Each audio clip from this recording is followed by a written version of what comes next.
Halo semuanya, selamat datang di Podcast Asia dengan saya Santos. Dan kesempatan kali ini saya kedatangan tamu yang cukup spesial, yaitu adalah Ibu Irma Chandra. Halo Bu. Hai.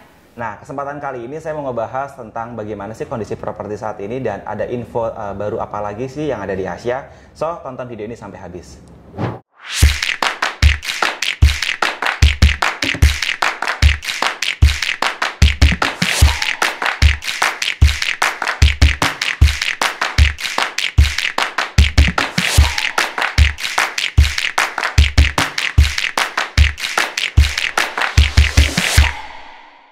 Nah, langsung aja saya mulai pertanyaannya, Bu. Jadi agak sedikit dalam ya.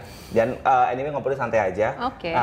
Gimana sih, Bu, sebenarnya kondisi properti saat ini? Karena banyak banget nih klien-klien yang bilang bahwa kondisi properti itu lagi sepi banget. Gimana, Bu? Properti ya.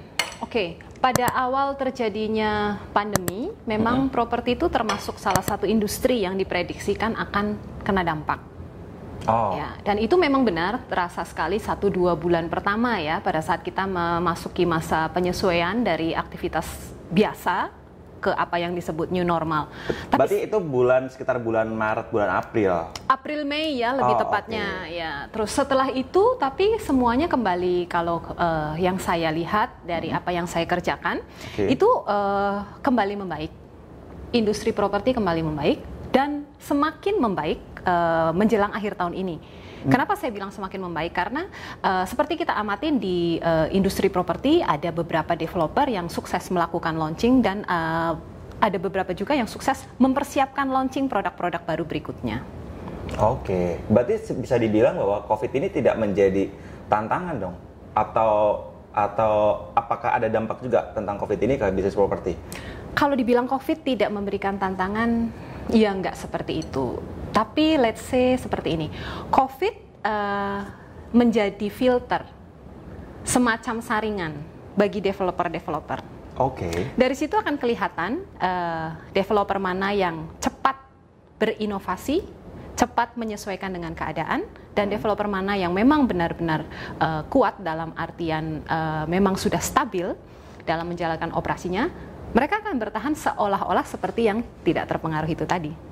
Oke, jadi sebenarnya menguji developer itu sendiri. Exactly. Sebenarnya tidak hanya menguji developer di bidang properti, tapi COVID ini, pandemi ini menguji kita semua di berbagai industri sebenarnya. Oke. Bicara tentang developer, bicara tentang perusahaan properti itu sendiri, emang seperti apa kira-kira menurut Ibu perusahaan properti yang bisa keluar dari zona COVID ini? Oke. Kalau yang seperti apa mungkin saya belum pada waktunya ya untuk memberikan statement seperti apa. Tapi ini opini pribadi ya? Ini opini pribadi, saya sharing aja ya. Saya mencontohkan perusahaan tempat saya bekerja nih, Astra Property. Jadi pada saat awal itu yang tadi saya bilang bahwa COVID ini merupakan saringan, filter. Bagaimana kita akan menghadapinya? Apakah kita akan ikut turun atau kita akan bertahan kemudian naik?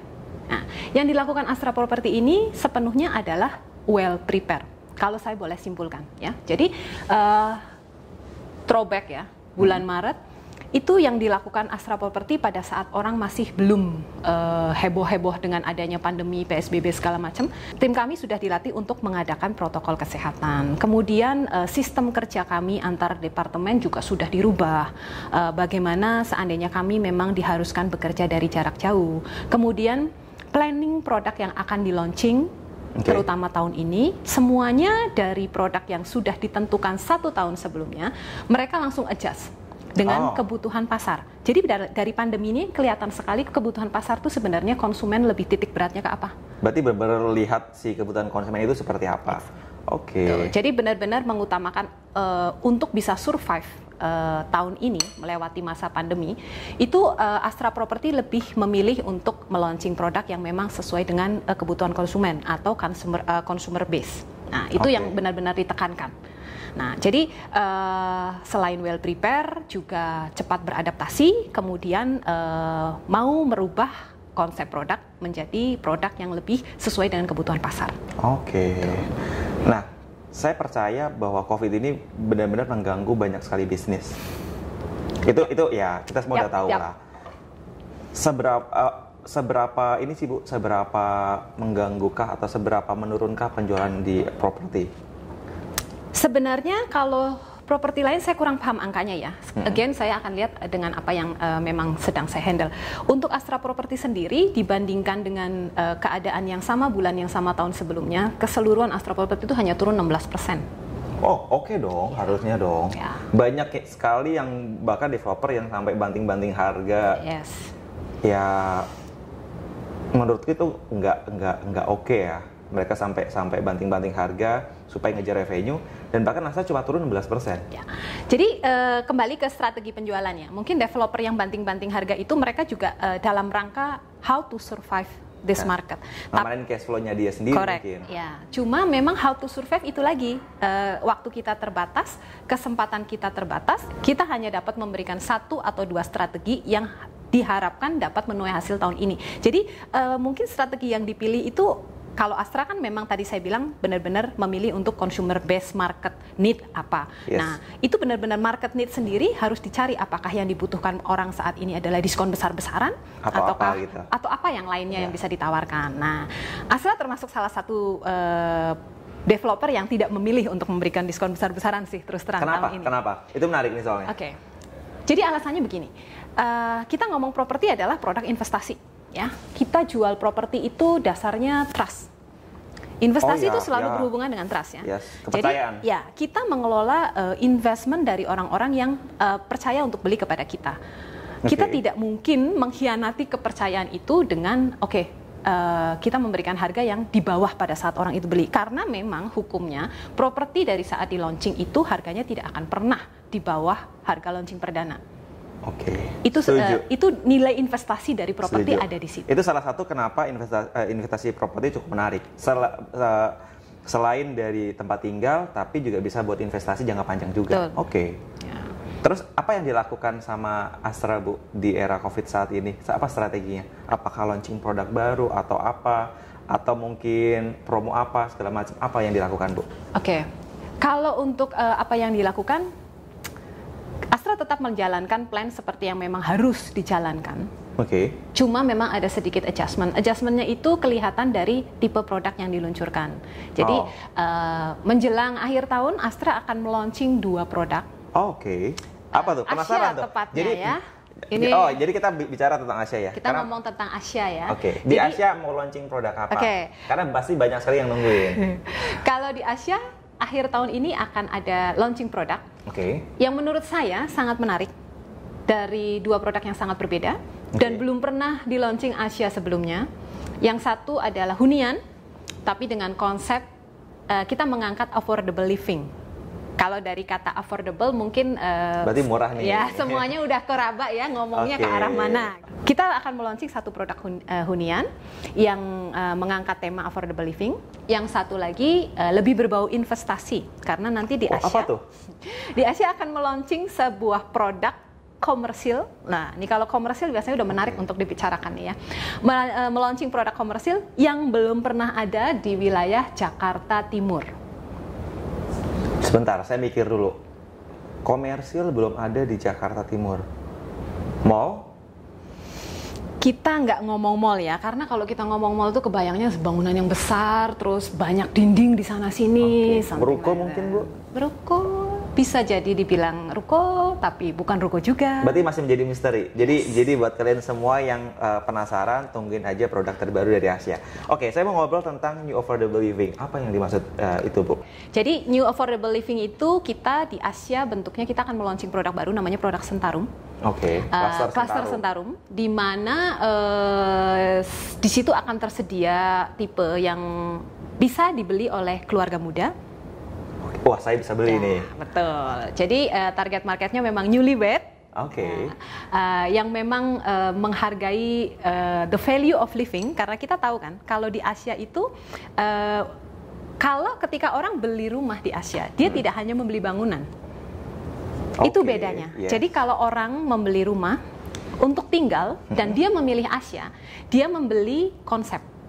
Seperti kita tahu kan di Asia kan agak beda ya untuk dibanding developer yang lain. Kita lihat pertama masuk di situ langsung ada danau.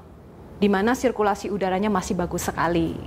Nah, jadi konsep dari setiap produk di Asia juga sangat jelas. Jadi seperti tadi saya bilang, kalau beli produk di Asia bukan hanya beli produk rumah, tapi dia membeli konsep. Oke. Nah, jadi kita menawarkan kepada keluarga muda, newlywed, sebuah produk yang memungkinkan mereka untuk membina keluarga, memulai hidup di suatu tempat yang benar-benar value your life, menghargai hidup kalian. Oke. Wah, menarik nih. Nah, kalau boleh tahu ini berapa sih Bu harganya Cluster Centarum ini? Kalau harga, kita mulai di harga 2,5 miliar. Oke. Cuma yang menarik dari Cluster Centarum ini adalah cicilannya. Oh, gimana tuh? Kali ini kita menawarkan cicilan per bulan yang sangat ringan dan belum pernah ada di Asia sebelumnya. Jadi untuk memiliki Cluster Centarum ini cukup membayar cicilan 7 juta sebulan. Sudah bisa memilih tempat tinggal di klaster yang lokasinya paling depan, dekat dengan calon area komersial yang saya sebut tadi. Hanya dengan 7 juta sebulan. 7 juta rupiah kalian semua bisa beli rumah di Cluster Centarum di Asia. Terus apa keunggulannya? Kenapa orang harus beli Cluster Centarum itu? Selain dari harga lebih murah, terus cicilannya mungkin juga lebih terjangkau, apa kelebihannya lainnya? Centarum ini benar-benar dirancang sesuai dengan kebutuhan tiap target market tipe-tipe rumah yang ada di Centarum. Jadi di Centarum itu kan ada beberapa macam tipe ya, seperti di klaster-klaster lain sebelumnya. Nah, setiap tipe itu diwakili dari desain yang berbeda sesuai dengan kebutuhan ruang untuk usia tersebut. Let's say, kita ngomong tipe 6. Tipe 6 di Centarum itu benar-benar kalau kita bilang compact. Jadi begitu masuk, kita punya rumah contoh nih. Nanti begitu masuk, akan kelihatan, nggak seperti tipe 6 ya. Dan semua ruangan itu bisa difungsikan secara maksimal. Itu yang sebenarnya dibutuhkan sih oleh keluarga yang mau tinggal di sebuah rumah ya. Kebutuhan ruangan yang memang benar-benar bisa difungsikan sebagaimana mestinya. Anyway, aku juga udah pernah lihat si unit Cluster Centarum ini. Jadi memang tipe terkecilnya kan memang lebar 6 kali 14. Menurutku itu udah gede banget tuh Bu. Yes. Karena aku beli rumah sendiri anyway. Bukan di Asia, sebelum kerja di sini aku udah beli rumah lebar 6-nya itu, tapi nggak kerasa segede itu. Exactly. Itu yang dibilang desainnya benar-benar disesuaikan. Jadi space planningnya itu benar-benar dipikirkan. Oh ya, ngomong-ngomong, kita untuk membuat produk yang namanya Cluster Centarum ini, kita memakai arsitekturnya itu Tom Elliot loh. Oh ya? Yes. Kita dengan harga segitu kita pakai Tom Elliot? Yes. Jadi kita tuh membeli hasil pemikiran Tom Elliot untuk kita pakai, kita huni selama 20-30 tahun ke depan di Centarum. Itu salah satu keunggulannya. Jadi nanti akan kelihatan sekali kok rumah yang didesain oleh beliau yang memang ahli di bidangnya dengan rumah yang didesain oleh ya biasa aja gitu. Pada saat masuk rumah seperti waktu Santos bilang ke mengunjungi rumah contoh kita, mungkin akan berasa gila beda ya, nggak kayak tipe 6. Beda banget. Itu dia. Karena biasanya banyak developer itu yang menurutku ya punya contoh luas tanah adalah 6 kali 14. Ya. Mereka paling cuma bangun setengahnya. Ya. Dan itu pun rumahku sebelumnya. Dan pada saat kemarin lihat yang Cluster Centarum lebar 6 kali 14, wow. Yes. Sudah dibuat 3 lantai. Aku jadi kepikiran apakah rumahku dibuat seperti itu juga gitu. Oke. Mungkin boleh sharing ya. Jadi seperti Santos, My First Home juga beli di developer yang mungkin tidak menggunakan arsitek seperti Tom Elliot ini. Yang ada pada saat saya masuk move in ke rumah tersebut, masih banyak sekali biaya susulan yang harus saya keluarkan loh. Saya harus renov, menambah ruang, dan mungkin Santos notice ya waktu masuk ke rumah contoh di Centarum yang tipe 6, tiap kamar tidurnya gede kan? Gede banget, yes. Lumayan. Nah, kalau di beberapa produk lain untuk tipe sejenis tipe 6 seperti ya rumah pertama saya, itu kamarnya benar-benar ya ada kamar seperti itu. Yes. Nah, ini bedanya Astra adalah dalam meluncing produk, mereka tuh tidak mau yang asal ada kamarnya, enggak. Mereka tuh mau kita kasih kamar, tapi kamar itu akan bisa kalian pakai dengan nyaman atau istilah kerennya livable. Berarti bukan hanya dari soal harga murah aja gitu kan? Tapi ya aku udah nangkep sih. Jadi kalau beli produk di Astra Property, selain membeli bangunan, kita juga membeli konsep.